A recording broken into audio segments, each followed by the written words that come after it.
Hi students, நம்ம இந்த வீடியோவில் ஏபியோட ஃபுல் கான்செப்ட் தான் பார்க்க போகிறோம். அரித்மெட்டிக் ப்ராக்ரெஷன் அப்படின்றது தான் ஏபியோட ஃபுல் ஃபார்ம். ஸோ இதில் அந்த ப்ராக்ரெஷன் அப்படின்ற வேர்டு யூஸ் ஆகிருக்கு. ஃபஸ்ட்டு அது என்னன்னு தெரிஞ்சுக்கோங்க. முதல்ல சீக்வன்ஸ்க்கும் ப்ராக்ரெஷனுக்கும் உள்ள டிஃப்ரென்ஸ் தெரியணும். சீக்வன்ஸ்னால் என்ன, ப்ரொஜெக்ஷன்னா என்னன்னு பாருங்கள். சீக்வன்ஸ் அப்படின்றது A sequence is an arrangement of numbers in a definite order according to some rule. ஏதோ ஒரு ரூலை ஃபாலோ பண்ணி எழுதியிருக்கேன். இந்த மாதிரி கமான்னு போட்டிருக்க அரேஞ்ச்மெண்ட் ஆஃப் நம்பர்ஸ் தான். இப்போ ஃபர்ஸ்ட் வந்து 1, 4, 9, 16, 25 அப்படின்னு போட்டிருக்கேன். இது வந்து square of the natural numbers எழுதியிருக்கேன். 1, 4, 9, 16, 25 1 ஸ்கொயர், 2 ஸ்கொயர், 3 ஸ்கொயர், 4 ஸ்கொயர் அப்படின்னு எழுதியிருக்கேன். இப்போ இது வந்து 2, 7, 12 அப்படின்றதுல வந்து 5 ஆட் ஆகிட்டே வந்திருக்கு. 2 கூட 5 ஆட் ஆயிருக்கு, 7 கூட 5 ஆட் ஆயிருக்கு. இதில் வந்து 3 வந்து சப்ட்ராக்ட் ஆகிட்டே வந்திருக்கு. 7லேருந்து 3 சப்ட்ராக்ட் பண்ணி 4, 4லேருந்து 3 சப்ட்ராக்ட் பண்ணி 1, 1லேருந்து 3 சப்ட்ராக்ட் பண்ணால் -2 அப்படின்னு வந்திருக்கு. இப்போ 2, 4, 32 அப்படின்ற சீக்வன்ஸில் வந்து மல்டிபிள் பை 4 பண்ணியிருக்காங்க. 2 கூட மல்டிபிள் பை 4, 8 கூட மல்டிபிள் பை 4 இங்கே வந்து டிவைட் பண்ணியிருக்காங்க.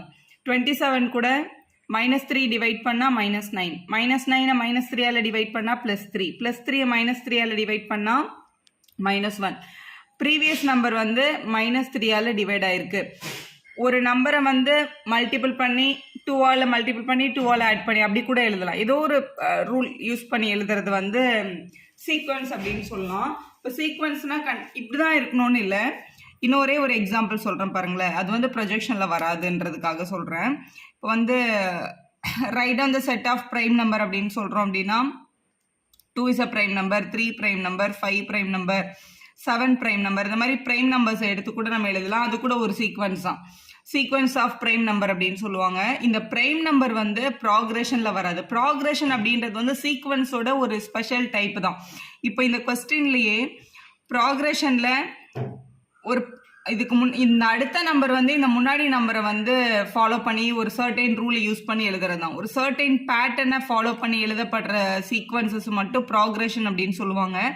இப்போ இதில் கூட வந்து 5 ஆட் ஆகிருக்கு, இங்கே சப்ட்ராக்ட் ஆகிருக்கு. இதெல்லாம் வந்து அரித்மெட்டிக் ப்ராக்ரெஷனில் வரும். மல்டிபிள் ஆகிருக்கிறது, டிவைடாக இருக்கிறதுலாம் வந்து ஜியாமெட்ரிக் ப்ராக்ரெஷன் சொல்லுவாங்க. அதாவது ரொம்ப பேசிக்காக என்னென்னா எல்லா ப்ராக்ரெஷனையும் சீக்வன்ஸ்ன்னு சொல்ல முடியும். ஆனால் எல்லா சீக்வன்ஸையும் ப்ராக்ரெஷன்னு நம்மளால சொல்ல முடியாது. ஏன்னா இந்த இடத்துல நான் எழுதியிருக்க ப்ரைம் நம்பர் வந்து இஸ் அ சீக்வன்ஸ், ஆனால் இட்ஸ் நாட் அ ப்ராக்ரெஷன். இது வந்து எந்த ப்ராக்ரெஷனும் சொல்ல முடியாது. இதுக்கு அடுத்த நம்பர் வந்து 8 வராது, 9 வராது, 10 வராது, கண்டிப்பாக 11 தான் வரும். ஆனால் இந்த நம்பரை பேஸ் பண்ணி இந்த நம்பரை நம்மளால் கண்டுபிடிக்கவே முடியாதுல்ல. ஸோ இது சீக்வன்ஸ்னு சொல்ல முடியும். ஆனால் நம்ம இது வந்து ப்ராக்ரெஷன்னு சொல்லவே முடியாது.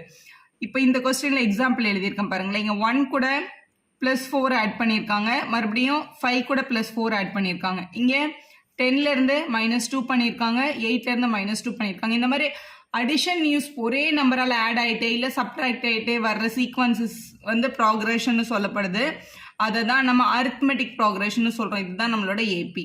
ஆனால் இந்த 2 எக்ஸாம்பிள் பாருங்களேன். 5 10 ஆயிருக்கு, 10 20 ஆயிருக்கு, 20 40 ஆயிருக்கு. அப்போ இங்கே என்ன பண்ணியிருக்காங்கன்னா மல்டிபிள் பை 2 பண்ணியிருக்காங்க. 5 2s are 10, 10 2s are 20, 20 2s are 40. இது வந்து டிவைட் பண்ணியிருக்காங்க. 10 2ஆல் டிவைட் பண்ணி 5, 5 2ஆல் டிவைட் பண்ணி 5/2. ஸோ டிவைடட் பை 2 ஆயிருக்கு. ஸோ இப்படி பண்ணுறதுக்கு பேர் வந்து ஜியாமெட்ரிக் ப்ராக்ரெஷன். ஸோ இது வந்து ப்ராக்ரெஷனில் ஆக்சுவலாக 3 டைப் இருக்குது. ஒன்று வந்து அரித்மெட்டிக் ப்ராக்ரெஷன், நான் இங்கே எழுதுகிறேன். Arithmetic progression, geometric progression, harmonic progression அப்படின்னு சொல்லுவாங்க. நம்ம இந்த வீடியோவில் பார்க்க போகிறது வந்து அரித்மெட்டிக் ப்ராக்ரெஷன் தான். அடிஷன் அண்ட் சப்ட்ராக்ஷனில் எலிமெண்ட் வந்து 1 by 1 கனெக்ட் ஆயிருந்தா அது வந்து அரித்மெட்டிக் ப்ராக்ரெஷன். மல்டிப்ளை டிவைட்னா ஜியாமெட்ரிக் ப்ராக்ரெஷன் சொல்லுவாங்க. ஸோ கொடுத்துருக்க நம்பர்ஸ் வந்து ரெசிப்ரோக்கல் பண்ணிட்டு பார்த்தோன்னா அது ஒரு ஏபியில் இருந்தால் அதை வந்து ஹெச்பி அப்படின்னு சொல்லுவாங்க. அதை நீங்கள் ஹையர் கிளாஸஸில் படிப்பீங்க. இப்போ ஏபியில் ஃபஸ்ட்டு நம்ம ஸ்டார்ட் பண்ண போகிறது வந்து ஜென்ரல் ஃபார்ம். ஸோ ஒரு அரித்மெட்டிக் ப்ராக்ரெஷனோட ஜென்ரல் ஃபார்ம் எப்படி இருக்கும் அப்படின்னாங்கன்னா, ஃபஸ்ட்டு இதில் நீங்கள் தெரிஞ்சிருக்க வேண்டியது என்ன தெரியுமா? ஃபஸ்ட்டு டேர்ம், ஃபஸ்ட்டு நம்பர் இருக்கு இல்லையா, அந்த நம்பர் வந்து இண்டிபெண்ட்டாக அவங்க கொடுப்பாங்க. அதை வந்து நம்ம ஏ அப்படின்னு எடுத்துப்போம். இல்லை A1ன்னு கூட சொல்லலாம். A1ன்னு சொன்னாலும் ஏன்னு சொன்னாலும் ஒன்று தான். அப்புறம் அடுத்தடுத்த நம்பர் வந்து ஒரு பர்டிகுலர் நம்பரால் டிஃப்ரென்ஸில் இருந்துகிட்டே இருக்கும். ஒன்று அந்த நம்பர் ப்ளஸ் நம்பராகவோ இல்லை மைனஸ் நம்பராகவோ இருக்கலாம். அதுக்கு பேர் வந்து காமன் டிஃப்ரென்ஸ். இந்த ரெண்டும் ரொம்ப இம்பார்ட்டன்ட். காமன் டிஃப்ரென்ஸை டீன்னு சொல்லுவாங்க. ஸோ ஃபஸ்ட்டு டேர்மும் அதோட காமன் டிஃப்ரென்ஸும் தெரிஞ்சால் நம்ம வந்து அந்த ஏபியை கண்டுபிடிச்சிடலாம்.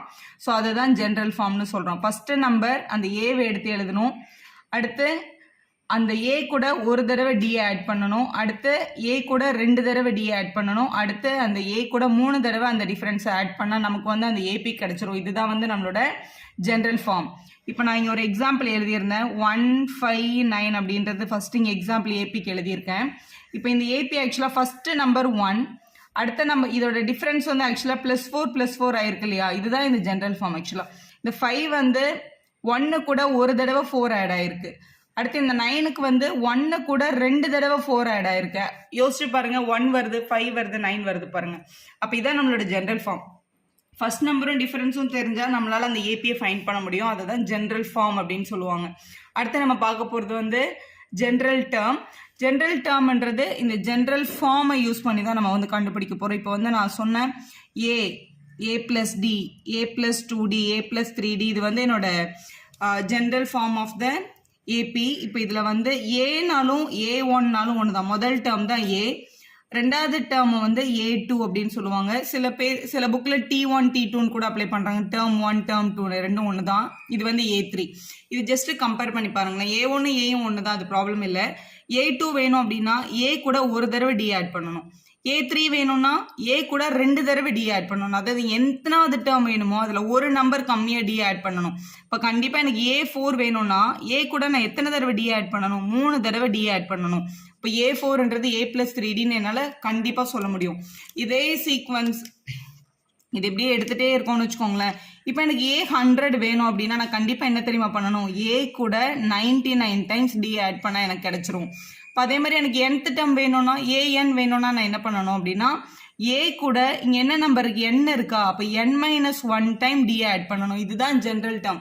ஒரு ஏபியில் எத்தனாவது டேர்ம் உங்ககிட்ட இருந்து அவங்க கேட்டாலும் இந்த ஏஎன் ஃபார்முலா அப்ளை பண்ணி தான் நம்ம கண்டுபிடிப்போம். ஏஎன் அப்படின்றது a plus n-1 into dக்கு ஈக்குவல். இந்த நம்பரை விட ஒரு நம்பர் கம்மியான டிஃப்ரென்ஸை எடுத்து ஆட் பண்ணணும். இதுதான் ஜென்ரல் டேர்ம். எத்தனாவது டேர்ம் கேட்டாலும் இந்த ஃபார்முலா யூஸ் பண்ணி தான் நம்ம என்ன பண்ண போறோம்னா கண்டுபிடிக்க போறோம். இதுல இன்னொரு விஷயம் என்னன்னா, இந்த ஏஎன் அப்படின்னு சொல்லப்படுதுல, இதுதான் நம்மளோட ஏபியோட லாஸ்ட் டேர்ம். ஸோ ஏஎன்னை வந்து எல்லுன்னு கூட சொல்லிக்கலாம் அப்படின்ற விஷயம் நமக்கு தெரியணும். அதுதான் நெக்ஸ்ட் நம்ம பார்க்க போறோம். Last term and number of terms அப்படின்னு இருக்கு. ஒரு ஏபியில கடைசி நம்பர் அப்படின்றத ஏஎன்னு சொல்லலாம், எல்லுன்னு சொல்லலாம். நம்பர் ஆஃப் டேர்ம்ஸை கண்டுபிடிக்கிறதுக்கு இந்த ஃபார்முலால இருந்து தான் வந்து டிரைவ் பண்ணாங்க. அது எப்படி டிரைவ் பண்ணாங்கன்னு பாருங்க. ஃபர்ஸ்ட் இந்த ஏஎன் அப்படின்றத எல்லுன்னு எடுத்துக்கிறேன். என்னோட last terms equal to first term கூட n-1 into d அப்படின்றது. இப்போ நம்பர் ஆஃப் டேர்ம்ஸ்ன்றது அதில் இருக்கிற டோட்டல், இதில் A1 A2 A3ன்னு போயிட்டே இருந்து ஏஎன் வரைக்கும் இருக்கு அப்படின்னா இந்த சீக்வன்ஸ்ல மொத்தம் n டேர்ம்ஸ் இருந்திருக்குன்னு அர்த்தம். ஸோ அதனால கடைசி டேர்மை கண்டுபிடிக்கிறதுக்கு a plus n-1 into d எழுதிக்கிறோம். பிளஸ் a இந்த பக்கம் வந்தா மைனஸ் a இருக்கும். n-1 into d மல்டிபிள் இருக்க d இங்க வந்தா என்ன ஆகும்னா டிவைட் ஆகும். இப்போ l minus a by d is equal to n-1. -1 இந்த பக்கம் வந்தா என்ன ஆகும்? +1 ஆகும். l minus a by d +1 equal to n. இப்போ எப்பவுமே வந்து ஒரு கொஸ்டின்ல இதுல how many terms are there, எத்தனை நம்பர் இருக்குன்னு கண்டுபிடிங்கன்னு சொன்னாங்கன்னா இதுல யூஸ் பண்ணி கண்டுபிடிக்கலாம். n is equal to l minus a by d plus 1 போட்டிங்கன்னா ஆன்சர் கரெக்டா வரும். இப்போ இதை பேஸ் பண்ணி 2-3 கொஸ்டின் முதல்ல பார்க்கலாம். இப்போ இது வந்து எக்ஸாம்பிளர் புக்கு தான், உங்களோட என்சிஆர்டி தான் இது கூட.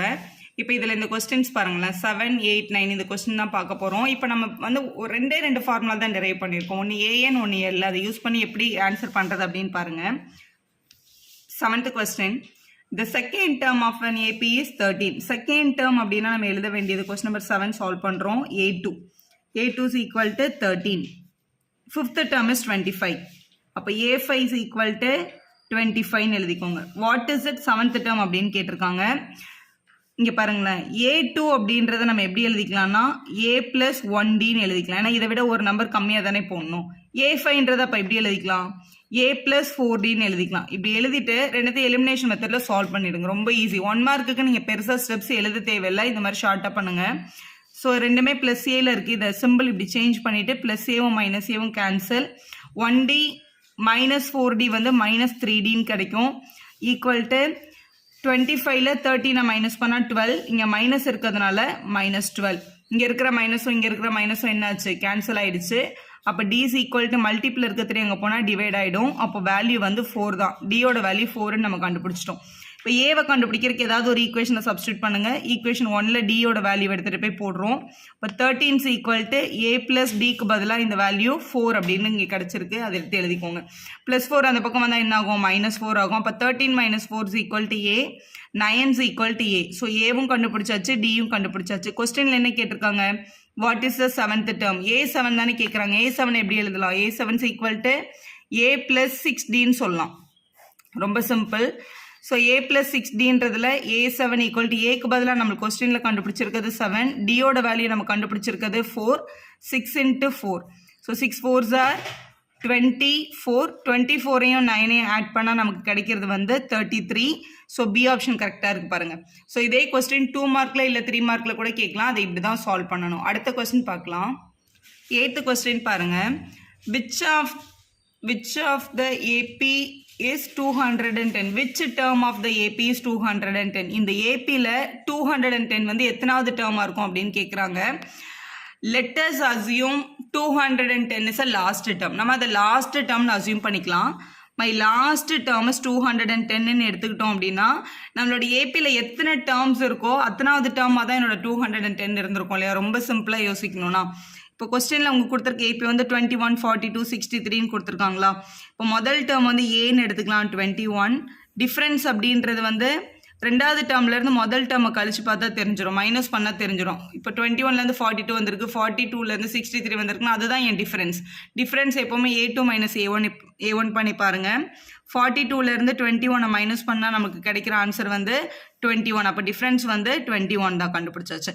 இப்போ இந்த ஏபியில் நம்பர் ஆஃப் டேர்ம்ஸ் எத்தனை இருக்குன்னு தெரிஞ்சாலே அந்த லாஸ்ட் டேர்மை வச்சு நம்ம கண்டுபிடிச்சிடலாம். n = நம்ம பார்த்த ஃபார்முலா L - a/d + 1 இப்படின்னு எழுதிட்டு எல்லுக்கு பதிலாக கொஸ்டினில் 210 கொடுத்துருக்காங்க, ஏக்கு பதிலாக 21 கொடுத்துருக்காங்க, டிஃப்ரென்ஸ்க்கு பதிலாகவும் 21 கொடுத்துருக்காங்க, இங்கே +1. இதை மைனஸ் பண்ணி 21ஆலும் டிவைட் பண்ணாலும் ஓகே தான். இல்லை இதுவும் 210ல் வரும், 210ம் 21ல் வரும், இதுவும் 21ல் வரும். இதை தனித்தனியாக 21ஆல் டிவைட் பண்ணிட்டாலும் ஒன்று தான். ஏன்னா அது கொஞ்சம் ஈஸியாக இருக்குது பாருங்களேன். இப்போ 210/21 - 21/21 +1 அப்படின்னு இருக்குது. 21 21 கேன்சல் ஆச்சுன்னா 1. ஸோ -1ம் +1ம் கட் ஆகிடும். அப்போ ரிமைனிங் 21ம் 210ம் 10 டைம்ஸ். அப்போ n = 10ன்னு கிடைக்குது. அப்போ கண்டிப்பாக 10th டேர்ம் தான் நம்மளோட 210ன்னு சொல்ல முடியும். இதை ஏஎன்னு எடுக்கக்கூடாதா மேம்னா கண்டிப்பாக எடுக்கலாம். an = 210ன்னு போட்டுட்டு ஏன் ஃபார்முலா அப்ளை பண்ணி டிரான்ஸ்ஃபர்மேஷன் பண்ணாலும் இதே ஆன்சர் தான் கிடைக்கும். ஆனால் இது கொஞ்சம் ஷார்ட்டாகவே கிடைக்கும் உங்களுக்கு. நெக்ஸ்ட் பாருங்கள். Find the common difference of if the common difference of AP is 5, then what is A18 - A13 அப்படின்னு கேட்டிருக்காங்க. காமன் டிஃப்ரென்ஸோட வேல்யூ வந்து 5ஆக இருந்தால் கொஸ்டின் நம்பர் 9ல் A18 - A13ஓட வேல்யூ என்னன்னு கேட்டிருக்காங்க. வேறு எந்த டீட்டெயிலும் கொஸ்டினில் இல்லை. A18-ஐ ஸ்ப்ளிட் பண்ணி எழுதுனா எப்படி எழுதலாம்? A + 17Dன்னு எழுதலாம் கரெக்டாக. ஏன்னா நம்மளோட பேசிக் ஃபார்முலா AN அப்படின்றது A + n - 1 × Dக்கு தான் ஈக்குவலாக இருக்கும். இங்கே என்ன நம்பர் இருக்கோ அதை விட ஒரு நம்பர் கம்மியாக D ஆட் பண்ணுங்கள், ரொம்ப ஈஸி இது. அதே மாதிரி A13 மைனஸ் போட்டுட்டு A13 எப்படி எழுதலாம்? A + 12Dன்னு எழுதிக்கலாம். A13ன்றது A கூட 12 டைம்ஸ் D ஆட் பண்ணால் தானே கிடைக்கும். இப்போ இந்த மைனஸை உள்ளே கொண்டு போங்க. அப்போ A + 17D - A - 12Dன்னு கிடச்சிரும். ப்ளஸ் ஏவும் -Aவும் கேன்சல் ஆகிடும். 17Dலேருந்து 12Dயை மைனஸ் பண்ணால் 5D. ஸோ 5 × டியோட வேல்யூ தான் கொஸ்டினில் கொடுத்துட்டாங்களே 5ன்னு, அந்த 5 எடுத்து எழுதிக்கலாம். 5 5s are 25. 25ன்ற ஆப்ஷன் உங்களோட சி ஆப்ஷனில் இருக்குது பாருங்கள், அதுதான் உங்களோட கரெக்ட் ஆன்சர். ஏபியோட கண்டிஷன் ஒரு சின்ன விஷயம் இருக்குது. ஏன்னா இதை பேஸ் பண்ணி 1 மார்க் கேட்குறாங்க. If A1 A2 A3 are in AP, இந்த மாதிரி 3 டேர்ம் ஏபியில் இருக்குன்னு வச்சுக்கோங்களேன்.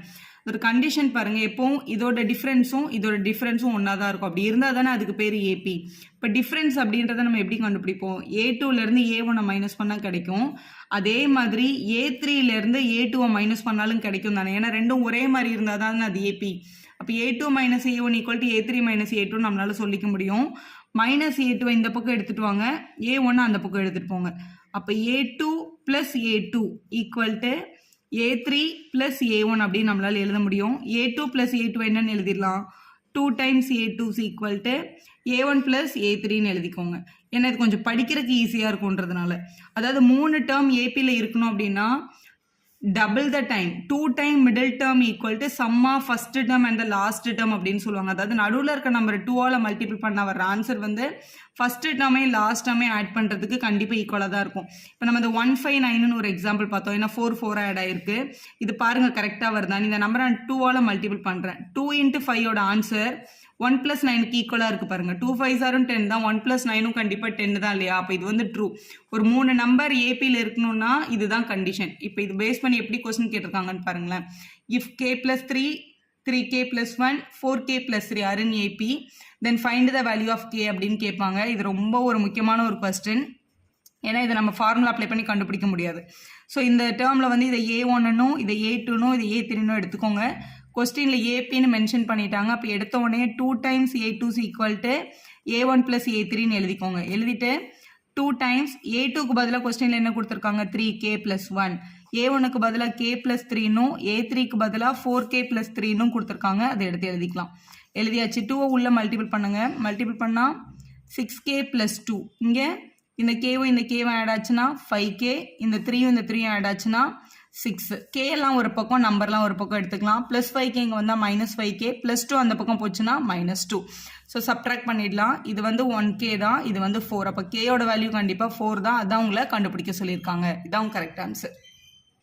நெக்ஸ்ட் நம்ம பார்க்க போகிறது வந்து அரித்மெட்டிக் சீரீஸ். சீரீஸ்னா என்ன? நம்ம சீக்வன்ஸ்னா என்னன்னு பார்த்தோம், ப்ராக்ரெஷன்னா என்னன்னு பார்த்தோம். சீரீஸ்ன்ற வேர்டை நாங்கள் யூஸ் பண்ணவே இல்லை.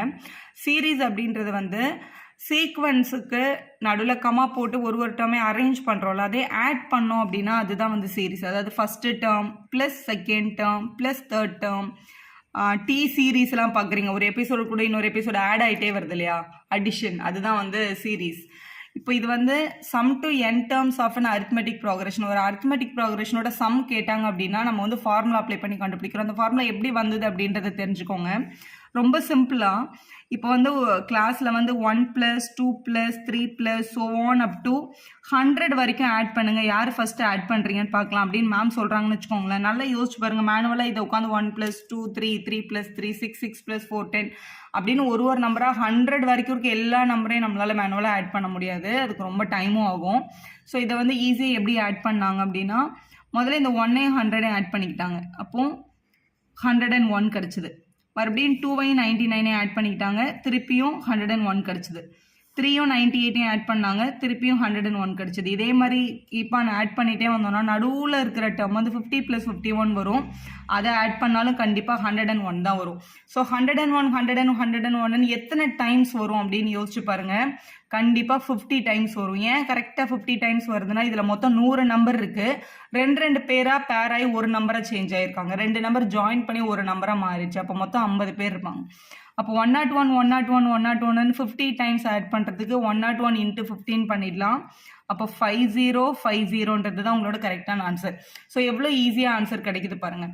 ஸோ இதில் மொத்தமாக நமக்கு இருந்த டேர்ம் வந்து 100. இப்போ நம்பர் ஆஃப் டேர்ம்ஸ் 100ஆக இருந்ததுன்னா நம்ம ஆன்சர் எப்படி வந்திருக்குன்னு பாருங்கள். அதாவது ஃபஸ்ட்டு டேர்மையும் லாஸ்ட் டேர்மையும் ஆட் பண்ணுற ஆன்சர் தான் இந்த 101. அதாவது first term plus last add பண்ணி அதை எதால் மல்டிபிள் பண்ணணும்னா எத்தனை டேர்ம் இருக்கோ அது by 2. ஏன்னா 2 பேர் சேர்ந்து தானே ஒரே நம்பராக மாறியிருக்காங்க. அதாவது இந்த 50ன்றது வந்து 100/2 பண்ணி தான் நமக்கு கிடைச்சிது. இதுதான் அந்த basic formula. Sum of 100 terms கண்டுபிடிக்கிறதுக்கு இப்படி தான் கண்டுபிடிச்சாங்க. இந்த 100 வர இடத்துல n ரீப்ளேஸ் பண்ணி பாருங்கள். Sn = 1 + n multiple by n/2. இதை தான் வந்து நம்ம பேசிக் ஃபார்முலாவாக அப்ளை பண்ணிட்டு இருக்கோம். n × n + 1/2 தான் வந்து சம் ஆஃப் n டேர்ம்ஸோட ஆக்சுவல் ஃபார்முலா.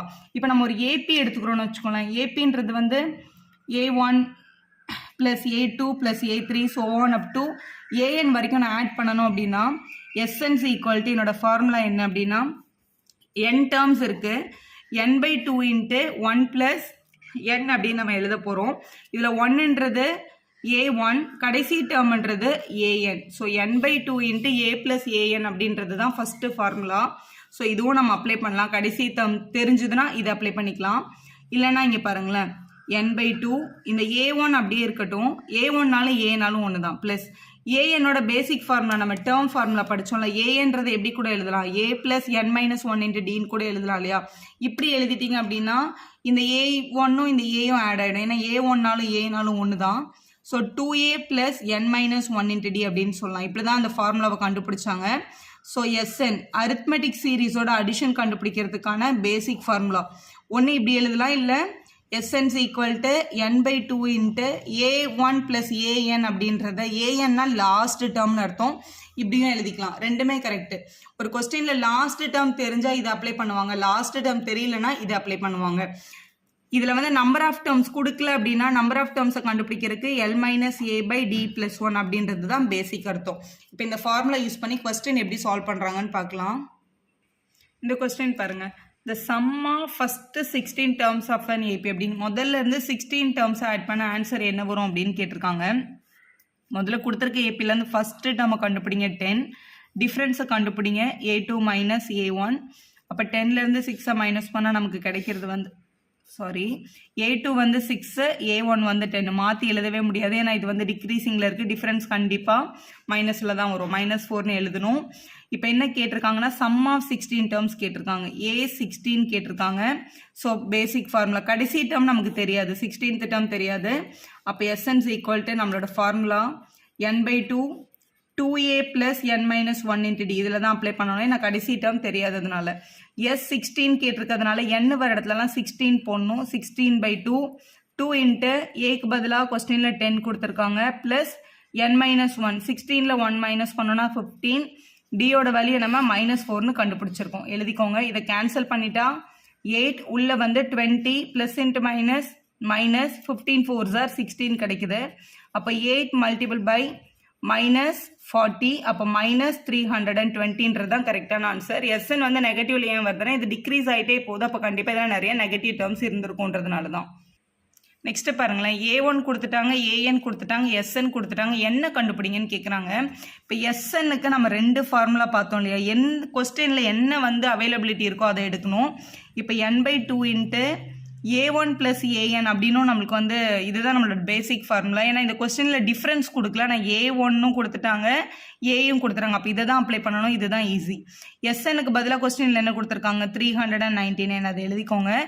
n வேல்யூ தெரியாது. A1க்கு பதிலாக கொஸ்டினில் 1 இருக்குது, ANக்கு பதிலாக கொஸ்டினில் 20 இருக்குது. இதை இப்படி தான் எழுதணும், இதுதான் சிம்பிள், எழுதியாச்சு. டிவைடில் இருக்க 2 இங்கே எடுத்துகிட்டு வந்தோம்னா மல்டிபிள் ஆகிடும். அப்போ 399 multiple by 2 is equal to n into 21ன்னு இருக்குது, இதை மல்டிபிள் பண்ணிடலாம். ஸோ 399 into 2 மல்டிபிள் பண்ணால் 798 கிடைக்குது. மல்டிபிள் இருக்க 21 அங்கே எடுத்துகிட்டு வந்தால் டிவைடில் வரும், அப்போ which is equal to n. So cancel பண்ணிடலாம். 21ம் 7 டேபிளில் வரும், 7 3s are 7 டேபிளில் 7 1s are 7 1s are balance 2 இருக்குது 4s are. ஸோ திருப்பி 3 டேபிளில் 1s are 3 3s are 9 8s are 24. அப்போ 38 is equal to n. அப்போ சி ஆப்ஷன் தான் உங்களோட கரெக்டான ஆன்சர். இன்னொரு முக்கியமான கொஸ்டின் பாருங்களேன், எப்போவுமே SN அப்படின்னாலே ஃபார்முலா தான் அப்ளை பண்ணணும் அப்படின்னு எந்த அவசியமும் இல்லைங்க. பாருங்களேன், sum of first 5 multiples of 3 கேட்டிருக்காங்க. மல்டிபிள்ஸ் ஆஃப் 3ன்றது 3 + 6 + 9 + 12 + 15, இதுதான் ஃபஸ்ட்டு 5 மல்டிபிள்ஸ் ஆஃப் 3. இதை நம்ம டேரெக்டாக ஆட் பண்ணால் கூட ஆன்சர் கிடைக்கும். ஏன்னா 1 மார்க்குன்னும் போது நம்ம திருப்பி ஃபார்முலா அப்ளை பண்ணாமல் ஆட் பண்ணி போடுறதே வந்து புத்திசாலித்தனம் தான். ஸோ இதை ஆட் பண்ணிடலாம். ஸோ இப்படி கூட ஆட் பண்ணுங்கள். இங்கே பாருங்களேன், 3யும் 15ம் 18, இது 2ம் 18, இது ஒரு 9, இப்படி ஆட் பண்ணிடலாம். ஸோ 45 கிடைக்குது. 45 வந்து உங்களோட ஃபர்ஸ்ட் ஆப்ஷனில் இருக்குது, அதான் உங்களோட கரெக்ட் ஆன்சர். ஏஎன் கண்டுபிடிக்கிறதுக்கு நம்மக்கிட்ட இன்னொரு ஃபார்முலா கூட இருக்குது, SN மைனஸ் SN-1 அப்படின்னு சொல்லுவாங்க. அதாவது இப்போ நம்மக்கிட்ட வந்து ஒரு 100 டேர்ம்ஸ் இருக்குன்னு வச்சுக்கோங்களேன், A1 + A2 + A3 so on up to 100 terms இருக்குது.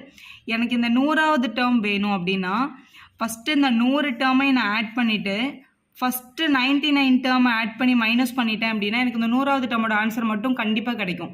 ஸோ ஏன்னா ஏஎன் கண்டுபிடிக்கிறதுக்கு ஏடின்னு எந்த டீட்டெயிலுமே கொடுக்காம SN மட்டும் கொஸ்டினில் கொடுத்துருக்காங்க அப்படின்னா நம்ம இந்த பேட்டர்னில் தான் நம்ம சம்மை சால்வ் பண்ண முடியும். இப்போ suppose SN is equal to 4n - 3. Find what is A5 அப்படின்னு கேட்குறாங்கன்னு வச்சுக்கோங்களேன் கொஸ்டின் பேப்பரில். வேறு எந்த டீட்டெயிலுமே இருக்காது. SNோட ஃபார்மேட் இப்படி இருக்குது, அப்போ A5 கண்டுபிடிங்க அப்படின்னு சொல்லுவாங்க. S கொடுத்துட்டு A கேட்குறாங்க அப்படின்னா இதுதான் ஃபார்மேட்டு. இப்போ A5 வேணும் அப்படின்னா நம்ம கண்டிப்பாக S5லேருந்து S4 தான் மைனஸ் பண்ணணும். இங்கே என்ன நம்பர் கேட்டிருக்காங்களோ அதே நம்பர் எடுத்துகிட்டு அதை விட ஒரு கம்மியாக Sஐ மைனஸ் பண்ணிட்டா கண்டிப்பாக கிடச்சிரும். அப்போ இந்த Nன்ற இடத்துல 5ன்னு சப்ஸ்டியூட் பண்ணி ஒரு ஆன்சரும், Nன்ற இடத்துல 4ன்னு சப்ஸ்டியூட் பண்ணி ஒரு ஆன்சரும் கண்டுபிடிச்சி இல்லை சப்ஸ்டியூட் பண்ணிடுங்க, உங்களுக்கு ஆன்சர் ரிசீவ் ஆகிடும். ஓகே, லாஸ்ட் ஒரே ஒரு கொஸ்டின். ஸோ ஹெச்ஓடின்னு சொல்லப்படுற ஹையர் ஆர்டர் திங்கிங் கொஸ்டின் வந்து இந்த மாதிரி கேட்கலாம் ஏபியிலேருந்து. If A1 A2 A3 so on be the terms of AP, prove that. இதுதான் உங்களோட கொஸ்டின். ஸோ முதல்ல நான் இந்த LHS எடுத்துக்கிறேன். ஸோ LHS எடுத்துருக்கோம். நம்ம எடுத்துகிட்டு இப்போ இதை ப்ரூவ் பண்ணுறதுக்கு just multiple and divide by D பண்ணுங்கள். So multiple and divide by D பண்ணும்போது மல்டிபிள் பண்ணுற டியை இங்கே ஒரு டேர்ம் கூடயும் டின்னு எழுதிக்கலாம். டிவைட் பண்ணுற டியை இந்த மாதிரி இப்படி வெளியில் எடுத்துக்கோங்களேன். எடுத்தாச்சு. Multiple and divide by D மட்டும் பண்ணியிருக்கோம், வேறு எதுவுமே பண்ணல. இந்த 1/d அப்படியே இருக்கட்டும். உள்ள டின்றது காமன் டிஃப்ரென்ஸ். காமன் டிஃப்ரென்ஸை வந்து A2 மைனஸ் A1 அப்படின்னு எழுதிக்கிறோம். இந்த காமன் டிஃப்ரென்ஸ் இங்கே A1 A2 இருக்குது. ப்ளஸ் இந்த டியை வந்து கீழே என்ன டேர்ம் இருக்குது, A2ம் A3யும் இருக்குல்ல, அப்போ A3 மைனஸ் A2ன்னு எழுதிக்கோங்க. ஏன்னா டிஃப்ரென்ஸ் எப்போவுமே சேமாக தான் இருக்கும் எந்த ரெண்டு கான்சிக்யூட்டிவ் டேர்ம்ஸை மைனஸ் பண்ணாலும். அப்போ A3 மைனஸ் A2ம் டிவி தான். இதே மாதிரி எழுதிட்டே வரும். ஸோ கடைசியில் நம்ம எழுதிக்கலாம் AN மைனஸ் AN மைனஸ் 1 அப்படின்னு எழுதிட்டு கீழே AN மைனஸ் 1 AN அப்படியே இருக்கட்டும் கொஸ்டினில். இந்த A1 A2ன்றது ரெண்டு பேருக்குமே காமன், அதனால ரெண்டு பேருக்குமே தனித்தனியாக ஸ்ப்ளிட் பண்ணிக்கலாம். A2 by A1 A2 minus A1 by A1 A2. அதே மாதிரி அடுத்த டேர்மில் A3 by A2 A3 minus A2 by A2 A3 இப்படி எழுதிக்கலாம். ஸோ ஆன் அப் டு இந்த கடைசி டேர்மையும் AN by AN minus 1 AN minus AN minus 1 by AN minus 1 AN இப்படின்னு நம்ம எழுதிட்டோம்னு வச்சுக்கோங்களேன். ரொம்ப சிம்பிள். A2 A2 கேன்சல் ஆகிடும். A1 A1 A3 இந்த A2 இந்த A2வும் கேன்சல் ஆச்சு. AN கேன்சல் ஆகிடுச்சு. AN மைனஸ் 1 AN மைனஸ் 1ம் கேன்சல் ஆகிடுச்சு. ரிமைனிங் டேர்ம்ஸை மட்டும் எடுத்து எழுதிக்கோங்க.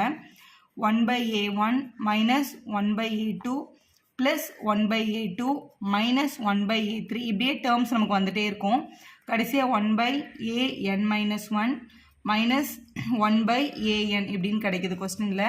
இதில் பாருங்கள் plus 1 by A2 minus 1 by A2 cancel ஆகிடும். இப்போ அடுத்த டேர்ம் பார்த்தோன்னா ப்ளஸ் 1 பை A3 வரும். இந்த A3 கட் ஆகிடும். இதே மாதிரி எல்லா டேர்ம்ஸும் கட் ஆகிட்டே வரும். கடைசியாக இந்த ANன்ற டேர்மும் இந்த 1 மட்டும் தான் பேலன்ஸ் இருக்கும், மற்ற எல்லாமே கேன்சல் ஆகிருக்கும். அப்போ 1 by A1 minus 1 by AN அப்படின்னு எழுதிடலாம். ஜஸ்ட் இதுக்கு LCM மட்டும் எடுத்திருக்காங்க N. ஸோ LCM எடுத்தோம்னா AN மைனஸ் A1 டிவைடட் பை டினாமினேட்டரில் A1ம் ANம் இருக்குது. இங்கே ஒரு D வந்து மல்டிப்பிள் இருக்குது, அந்த D இங்கே எழுதிக்கலாம். ஸோ கிடச்சிச்சு. ஸோ AN அப்படின்றதோட பேசிக் ஃபார்முலா வந்து A plus N minus 1 into D அப்படின்னு நம்ம பார்த்தோம். இங்கே மைனஸ் A இருக்குது. A1னாலும் Aனாலும் ஒன்று தான். இந்த ப்ளஸ் ஏவும் இந்த மைனஸ் ஏவும் கேன்சல் ஆயிடுச்சு. டினாமினேட்டரில் DA1 AN இருக்குது. ஸோ இங்கே ரிமைனிங் டேர்ம்ஸில் இது ரெண்டும் கட் ஆகிட்டதுனால இந்த டியும் இந்த டியும் மல்டிபிள் அண்ட் டிவைடில் இருக்கிறதுனால கேன்சல் ஆகிடும். அப்போ ரிமைனிங் மேலே ஒரு N மைனஸ் 1ம் கீழே ஒரு A1ம் ANம் மட்டும் தான் இருக்குது. இதை தான் உங்களோட கொஸ்டினில் RHSன்னு கொடுத்துருக்காங்க. பேப்பரில் வந்து சென்டம் ரெடியூஸ் பண்ணுறதுக்காக இது ஒரு கொஸ்டின் டஃப் பண்ணுவாங்க ஹையர் ஆர்டர் திங்கிங்கில். இந்த மாதிரி கொஸ்டின் கூட அவங்க கேட்கலாம். வீடியோ யூஸ்ஃபுல்லாக இருந்தால் ஒரு லைக் போடுங்க, உங்கள் ஃப்ரெண்ட்ஸ்க்கும் ஷேர் பண்ணுங்கள். Subscriber channel for more videos.